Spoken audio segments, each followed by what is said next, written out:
my name is Kalor and I'm here to bring you our pose of the week. Today's pose of the week is Standing Backbend. And this is a great pose because it's accessible for everybody. There's basically a stage to get into it and participate in no matter where you are in your practice, whether you just walked in the door or whether you're super loose and ready to flip yourself totally over into like a full wheel pose. So standing backbend is a really great heart opener. It's going to extend your spine. So this is like flexion of your spine. And this is how we spend most of our lives, over computers and cell phones and whatever. And so we want to reverse that in yoga. So we want to extend the spine, curve it the opposite way, open the chest, and create more length between the vertebrae. So standing backbend is one of the most basic ways you can do that, just by lengthening your spine. And from there, one fine day, maybe you take yourself all the way back, bringing your hands to the floor. So I'll show you how to do your standing backbend and also how to play with the wall if you wanted to start working yourself back a little bit further too. Be really warm before you do this one and be really cautious of not crunching up your lower back. So only go so far as it feels healthy, so far as you can breathe. Don't push this one anytime you're doing a back bend. So just take care of your body and be smart.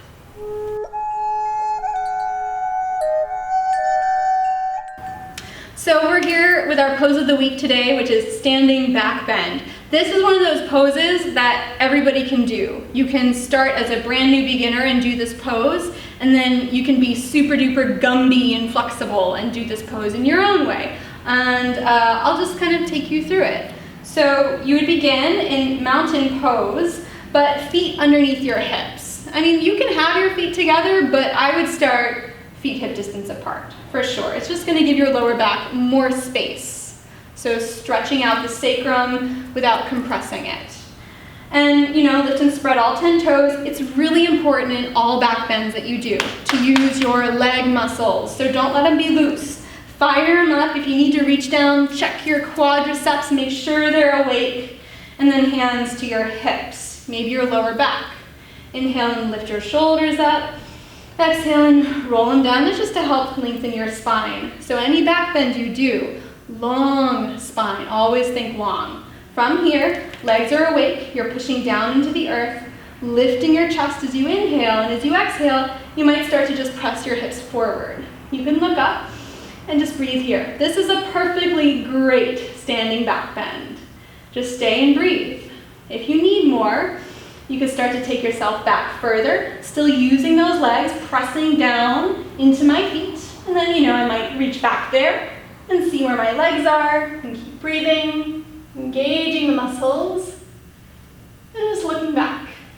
And then I can take my hands to my heart and curl back up. You'll for sure want to do some twists or some counter poses after a back bend that deep. You could just bend your knees and ragdoll forward over your legs. Could feel really good just to hang out there, counter stretch your lower back. And then give yourself time as you come back out of it. And some people take this like all the way back. This is a way to start dropping back into things like wheel pose. But that's a totally different thing. That's a different video entirely. We'll get there, but today we're just talking standing back bend. And if you wanted to, you don't have to keep your hands on your hips. You can always reach them up overhead, send your hips forward, lift your belly, lift your heart.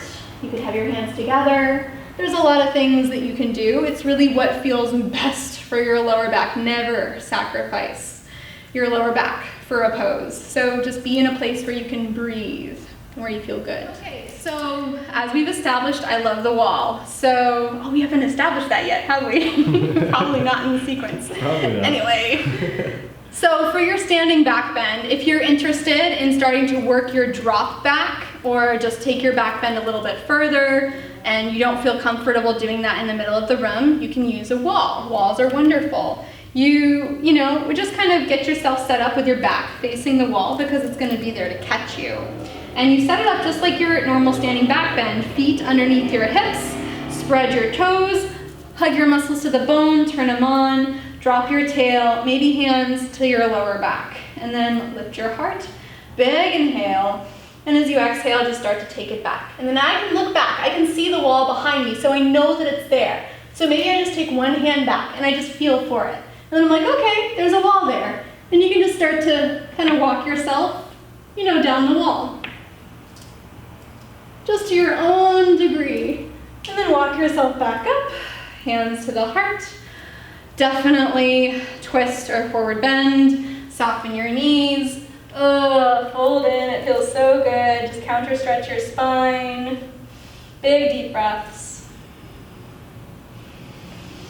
And then bring yourself up, and then there you are. Thank you so much for watching our videos. If you liked what you saw, be sure to subscribe to our YouTube channel and like us on Facebook. Leave us any comments that you've got, and we'll be sure to get back to you. Once again, thank you so much. Namaste.